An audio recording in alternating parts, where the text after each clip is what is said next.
Okay, so you sent me this listing, right? Yeah. This house in Alvorge, Portugal. Mm-hmm. And honestly, it's already got me kind of hooked just from this. Really? Yeah, yeah. Like, I know we don't have much to go on, Just the listing? just the listing itself. Mm-hmm. But sometimes, like, less is more, right? Absolutely. Like a little mystery. Gets the imagination going. Yeah, exactly. It's like, okay, we've got these few details. Gets a puzzle. A puzzle. What Yeah. can we figure out? Totally. So first things first, it's a 3-bedroom house, 1 bathroom. Yeah. Pretty classic. Yeah, pretty standard. Yeah. Built in 1950. Oh, so it's got some history. It's seen some stuff. Yeah. And it's 155 square meters, Mm. which, I mean, to give you a sense, that's like, what, maybe like 1.5 tennis courts? Ooh, that's a good way to put it. Yeah, that's a decent size. So not tiny, especially for back then. Right, especially for a house built in 1950. Makes you wonder what the layout's like. Yeah. Like, are the rooms big? Yeah. You know? Could be some spacious rooms in there, just waiting to be, like, brought back to life. Totally. Okay, in this, this is interesting.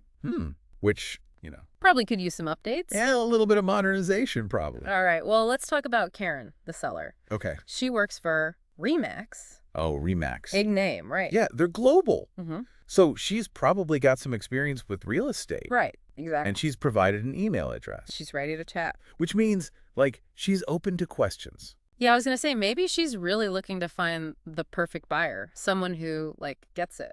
Could be someone who appreciates the potential. Exactly. Okay. Okay, but the thing is, the listing says almost nothing about Alvorge itself. Oh, really? Which honestly just makes me want to know more. Like, where even is this town? What's it like?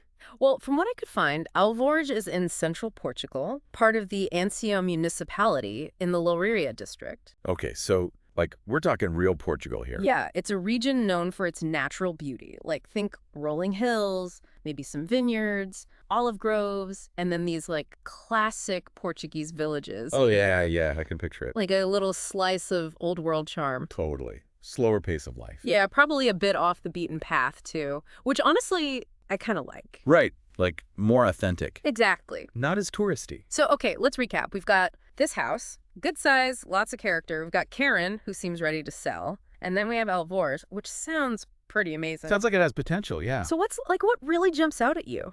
Honestly, for me, it's the potential. This isn't just some, cookie-cutter house. No, not at all. It's got a history. Mhm. And it's in a place that, like, seems ready to be explored. It's like waiting for someone to come in and, like, get back to life. Exactly. It's a blank canvas. It is. It's Yeah. a total blank canvas. Yeah. I'm really curious about Alvorge. Yeah. Like, what's the local culture like? The food scene? The people? Mm-hmm. It really does sound like a place where you could just, like, escape, Mm-hmm. disconnect. Get away from it all. Yeah.